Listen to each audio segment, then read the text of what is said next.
Hello everyone, welcome back to your channel. आज हम NEET 2023 के फिजिक्स के कुछ क्वेश्चन डिस्कस करने वाले हैं। फर्स्ट क्वेश्चन आप पहले स्क्रीन पे देख लीजिए, उसके बाद हम उसको डिस्कस करेंगे। Before starting the video I will request you please like, share and subscribe the channel and press the bell icon also. तो पहले हम फर्स्ट क्वेश्चन देख लेते हैं। Pause the video and read the question carefully.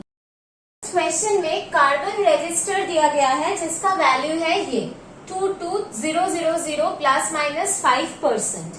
तो हमें बोला गया है थर्ड बैंड का कलर कैसा होगा। तो ये जो कार्बन रेजिस्टर होते हैं वो इस तरह के दिखते हैं, कार्बन रेजिस्टर्स जो होते हैं, और उसमें 3 कलर बैंड्स होते हैं पहले, जो इस डिजिट को सिग्निफाई करते हैं, और एक फोर्थ बैंड होते हैं जो इस एरर परसेंटेज को सिग्निफाई करते हैं। ओके, तो कैसे हम ये कलर्स ऑफ द बैंड निकाल सकते हैं वो प्रोसेस पहले हमें जानना पड़ेगा।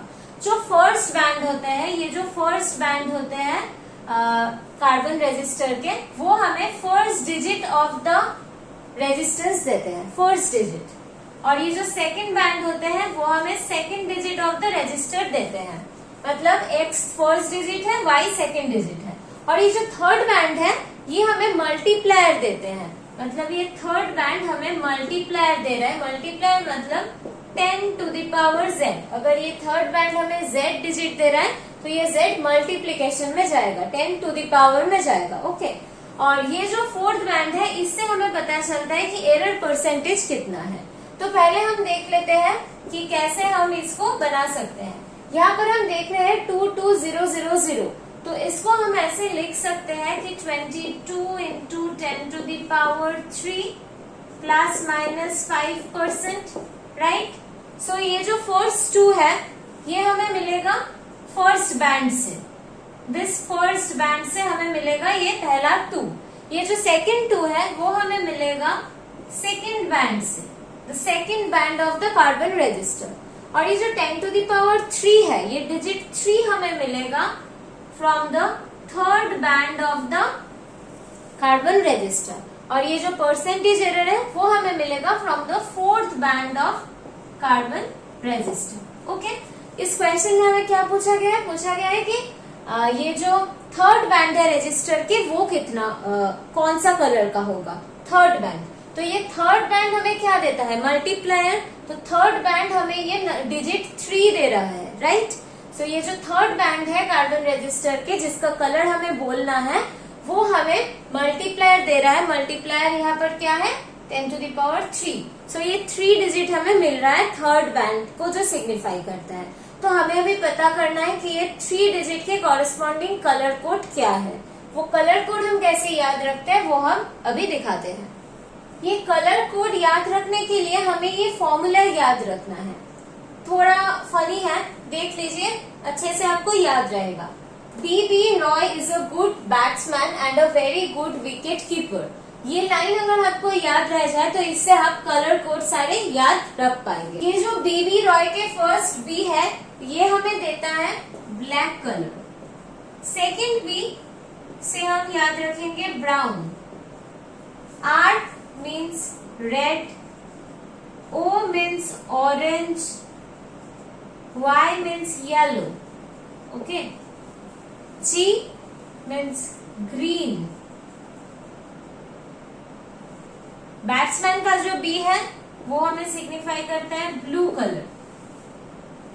वेरी गुड विकेट कीपर, ये V means violet, G means grey, W means white।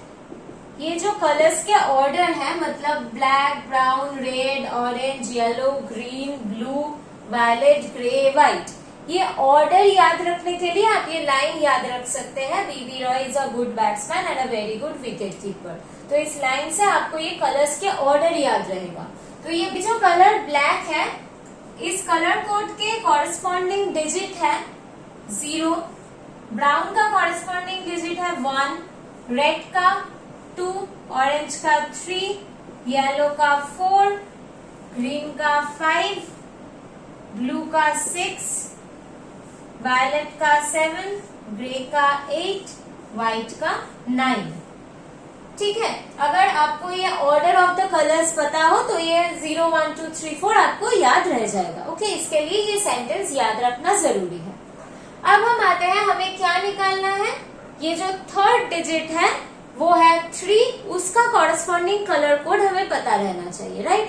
तो 3 का कॉरेस्पॉन्डिंग कलर कौन सा है, आप इस यहाँ से देख सकते हो 3 का कॉरेस्पॉन्डिंग कलर है ऑरेंज। तो इस क्वेश्चन का आंसर होगा ऑरेंज। एक बार मैं फिर से रिकैप कर देती हूँ। हमारा जो कार्बन रजिस्टर है उसका 4 बैंड्स होते हैं। फर्स्ट बैंड होता है जो फर्स्ट डिजिट है, सेकंड बैंड सेकंड डिजिट को सिग्निफाई करता है, थर्ड बैंड मल्टीप्लायर को, और फोर्थ बैंड परसेंटेज एरर को। यहाँ पर हमारा क्या कार्बन का जो रेजिस्टेंस का वैल्यू है 22000 प्लस माइनस 5%। तो इसको हम लिख सकते हैं 22 × 10⁻³ प्लस माइनस 5%। तो 22 का जो फर्स्ट डिजिट है वो है 2। 2 किस कलर कोड से हमें मिल रहा है, रेड। तो पहला जो कलर होगा हमारा रेजिस्टेंस का वो होगा रेड। सेकेंड डिजिट 2 है तो again we will get the colour red. तो सेकेंड बैंड का कलर भी होगा red. Third digit that is the multiplier, वो कौन सा डिजिट है 3 मतलब कलर ऑरेंज। तो जो थर्ड बैंड होगा वो होगा ऑरेंज कलर का रेजिस्टेंस में। और ये जो 5% एरर है उस एरर के लिए एक डिफरेंट रूल है, वो हम देखते हैं, उसका कलर से हमें पता चलेगा ये फोर्थ बैंड कौन सा है, राइट। तो एरर 5% हो सकता है, 10% हो सकता है, ऐसे डिफरेंट परसेंटेज के लिए डिफरेंट कलर भी होगा। इस एरर के लिए एक डिफरेंट फॉर्मूला है। For plus minus 5% error the colour will be golden. For plus minus 10% error the colour will be silver. And for plus minus 20% error, the color will be no color, right? For 20% error, no color will be in the fourth band. Okay, यहाँ पर हमारे question में है plus minus 5%, तो हमें golden colour का band मिलेगा। सो हमारा जो फोर्थ बैंड होगा वो होगा गोल्डन बैंड। तो हमें जो रेजिस्टेंस मिला है यहाँ पर वो होगा red, red, orange, golden. Okay, red from the first digit, red from the second digit, orange from this multiplier, golden from this error. Okay, so इस क्वेश्चन में पूछा गया है कि थर्ड बैंड का कलर क्या होगा। so the correct answer will be orange. I hope आपको ये प्रॉब्लम समझ में आया होगा कि कलर से कैसे हमें कार्बन रेजिस्टेंस के कलर्स बैंड पता लगना है, और ये फॉर्मूला अगर आपको याद होगा तो आप आसानी से कर पाओगे, राइट। तो नेक्स्ट प्रॉब्लम पे चलते हैं। पहले नेक्स्ट प्रॉब्लम आप स्क्रीन पे देख लीजिए, उसके बाद हम उसका सोल्यूशन करेंगे। Pause the video and read the question carefully. इस प्रॉब्लम में हमें इक्विवेलेंट कैपेसिटेंस निकालना है इस सर्किट का। ओके, तो ये सर्किट से हमें पता चल रहा है कि ये दो जो कैपेसिटेंस है ये पैरेलल कॉम्बिनेशन में है, क्योंकि इसका जो 2 एंड्स है, 2 टर्मिनल वो कॉमन है। सो ये दो कैपेसिटर पैरेलल कॉम्बिनेशन में है, और ये दो कैपेसिटर अगर पैरेलल कॉम्बिनेशन में होगा तो इन दोनों का इक्विवेलेंट कैपेसिटेंस क्या होगा। पैरेलल कॉम्बिनेशन में इक्विवेलेंट कैपेसिटेंस निकालने के फॉर्मूला होता है ये C equivalent equals to C1 plus C2। तो इन दोनों को ऐड करके हमें इक्विवेलेंट कैपेसिटेंस मिल जाएगा इन दोनों का। So 3 microfarad we will get 6 microfarad. So हमारा जो सर्किट हो जाएगा वो ऐसा हो जाएगा, this is 6 microfarad and this is the 3 microfarad, this is A terminal, this is B terminal. यहाँ पर हम देख रहे हैं कि ये दो कैपेसिटर 3 माइक्रोफैरड और 6 माइक्रोफैरड, ये दो सीरीज कॉम्बिनेशन में है, इनका एक ही टर्मिनल आपस में कॉमन है, तो ये दोनों सीरीज में हैं। और सीरीज में जो कैपेसिटर्स होते हैं उसके इक्विवेलेंट कैपेसिटेंस निकालने के फॉर्मूला ये होता है 1/C equivalent equals to 1/C1 plus 1/C2, right. तो यहाँ से हम लिख सकते हैं 1/C equivalent is equals to 1/3 plus 1/6। So this will be 6, 2 plus 1, 3/6, that is half. So C equivalent is equals to 2 microfarad. Okay, तो हमें फाइनली मिल गया AB टर्मिनल का इक्विवेलेंट कैपेसिटेंस क्या है, जो है 2 microfarad. This problem is very simple. अगर आपको ये दो फॉर्मूला पता है तो आसानी से आप ये सोल्यूशन कर सकते हो। अगर कोई प्रॉब्लम आई होगी समझ में तो write in the comment section. Don't forget to like, share and subscribe the channel. Thank you everyone. Meet you soon in the next video.